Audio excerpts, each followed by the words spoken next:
So it's Thursday, February 5th, 2026. Welcome back to the Deep Dive. And if you're a founder, a strategist, frankly, anyone trying to steer a ship through this tech landscape right now, today is a pretty significant day. It really is. We finally have the document in hand. We are talking, of course, about the International AI Safety Report 2026. Now, I know what you might be thinking, another white paper, another PDF for the read later folder, but we really need to set the stage here. Yeah, this isn't just another report. It's the sequel to that landmark 2025 assessment, and the scale is, well, it's hard to overstate. We're looking at a collaboration of over 100 experts from more than 30 countries. And just look at the names on that list. You have the UK, the US, the EU, but also China and UN nominees. I mean, getting that group to agree on anything, let alone the state of general purpose AI, is a huge achievement. And it's chaired by Professor Yoshua Bengio. Which gives it serious authority. I mean, Bengio is one of the godfathers of deep learning. When he puts his name on a science-based assessment, you don't just skim the summary. You read the footnotes, which is exactly what we've done. And because this report is so massive, so dense, we're doing something a bit different. We're breaking this deep dive into a 4-part mini-series. Yeah, this is part 1. Today is part 1. We are just laying the groundwork. And the mission for today is really just clarity. There's so much noise, so much marketing hype, and on the other side, so much panic. We want to cut through all that and just give you a strategic, clear view of where the tech actually is right now. So here's the roadmap. Today, we're on the state of the art. We'll dissect what these machines can actually do versus what the brochures say. Then in part 2, we'll hit frontier risks, malicious use, loss of control. Scary stuff. The very scary stuff. Part 3 is societal impact jobs, our psychology. And part 4 will be on defense strategies. It follows the report's structure, but today we start with a machine itself. Let's jump right into chapter 1 then. Yeah. The state of the art. If I had to sum up this section, Yeah. it feels like we're dealing with a technology that's both a genius and weirdly incompetent at the same time. Jagged, that's the word the report uses, and it's perfect. Jagged capabilities. If you're a leader thinking about deploying these tools, this is the single most important concept to grasp. So it's not a smooth curve of improvement. Not at all. It's a spike. So give us the highs and the lows, because I think people just assume if it's smart at everything. Right, and that's the trap. On the high end, you have systems getting gold medals in the International Mathematical Olympiad. We're talking about solving 5 out of 6 problems that stumped the absolute best human minds. PhD-level science, too, right? PhD-level science questions with higher accuracy than human experts in those fields. So in a narrow abstract domain, you basically have a genius. A savant. A savant, exactly. But, and this is a huge but, that same system struggles with things a toddler can do. The report is clear. Leading systems in 2026 still fail at basic visual counting or physical reasoning. You mean like counting objects in a picture? Yeah, you ask it to count the apples in a photo, and it might just hallucinate 3 extra apples or miss one completely. That creates a really dangerous psychological trap, doesn't it? You see the genius in one place, so you just assume competence everywhere else. That's it. It's a competence illusion. You trust the machine because it did the hard thing, so you stop checking its work on the easy things. And that's where the big errors can creep into your workflows. Okay, so the other big shift since last year is this move toward reasoning systems. Things like OpenAI's O3, DeepSeek R1. This feels like a major pivot. It absolutely is. For a long time, the strategy was just go bigger. More data, bigger neural net, more GPUs. That was all training time compute. Now the focus is on inference time scaling. Okay, unpack that for us. What does that actually mean when I'm using it? Think of it like the difference between fast, instinctive thinking and slow, deliberate thinking. Old models were all fast thinking. You ask, they answer instantly. System 1. Exactly, system 1. Inference time scaling is system 2. It's slow thinking. So the model Up. pauses. It pauses. It generates an internal chain of thought. It, breaks the problem down, tries an approach, realizes it's a dead end, backtracks, tries something else. It thinks before it speaks. And the results of that are? What? Huge gains, especially in math, coding, scientific reasoning. It cuts down on hallucinations and complex logic puzzles. But there's no free lunch here. It's expensive. Incredibly expensive. It uses way more compute power for a single query. So if you're a CFO watching the cloud bill, you need to know that one call to a reasoning model might cost 10, maybe 20 times more than a standard one. That totally changes the unit economics of AI. Yeah. You can't just aim this at every single customer service ticket. No, you have to be strategic. You use the expensive reasoning models for the high-value complex stuff and the cheaper, faster models for routine things. Speaking of high-value tasks, let's talk about agents. Yeah. 2026 was meant to be the year of the agent, right? Systems that actually do things. For a report. Well, it throws a bit of cold water on that hype train. It says, yes, agents exist, they can use tools, but their reliability is fragile. How fragile are we talking? So for short tasks, like a coding job that takes a person maybe 30 minutes, they're pretty reliable. They get it right. But if you increase the complexity to something that takes, say, just over 2 hours, the success rate drops to around 50%. A coin flip. You can't run a business process on a coin flip. You really can't. And the things that trip them up are almost comical. The report mentions agents getting totally derailed by pop-up ads or a subscribe to our newsletter box. So the superintelligence is defeated by a 10% off coupon. It just highlights this lack of, long horizon planning. A human sees a pop-up, they close it, they remember what they were doing. The agent just loses the plot. So we don't have autonomous employees yet. We have very talented, very distractible interns. That's a perfect way to put it. Looking ahead, the report talks about the future. And given the money being spent, you see figures like Meta's $65 billion, OpenAI's concepts for $500 billion data centers. Yeah. They're clearly betting big. The investment is eye-watering. They're betting the house that this exponential progress is going to continue. But the report itself isn't so sure. No. They worked with the OECD to map out 4 possible scenarios for 2030. First is stagnation. We hit a wall. Not enough data, or the power grid can't handle it. Okay. Second is slowing. We still get better, but it's incremental. Linear gains, not exponential. Third is continuation. The rocket ship just keeps going up at the same pace. And the last one is acceleration. Yeah, that's the sci-fi one. That's where AI starts automating AI research. The AI builds the next AI, and you get this explosive, recursive jump. And where do the experts land on this?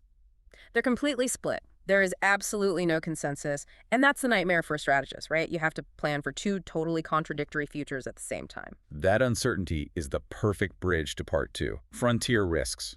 Because if we hit continuation, or God forbid acceleration, the risks, they change dramatically. Let's start with malicious use, specifically cyber. The report cites a DARPA competition where an AI agent autonomously found 77% of the vulnerabilities in real-world software. 77%. That sounds like a great tool for defenders. No, we can finally patch everything. You would think. But the report calls this the attacker's advantage. AI lowers the barrier to entry. Before, to be a really dangerous hacker, you needed years of deep skill. So it democratizes cybercrime. Precisely. And state-backed groups are already doing this. The report confirms they're using these tools to find holes and write hacking scripts. The offense just got a massive speed boost. And then there's the biological side. The biochem section of the report was startling, to say the least. This is the co-scientist threat. The old argument was, well, the recipe for a virus is already on Google, so AI doesn't add much risk. The report says that argument is dead. Completely dead, because the bottleneck was never the information. It was contextualization, it was troubleshooting. The report found that one model could troubleshoot lab protocols in virology better than 94% of human experts. Wait, pause on that. Better than 94% of experts. Yes. So imagine a novice in a garage lab. They try something, it fails. Normally, that's the end of it. They don't have the know-how to fix it.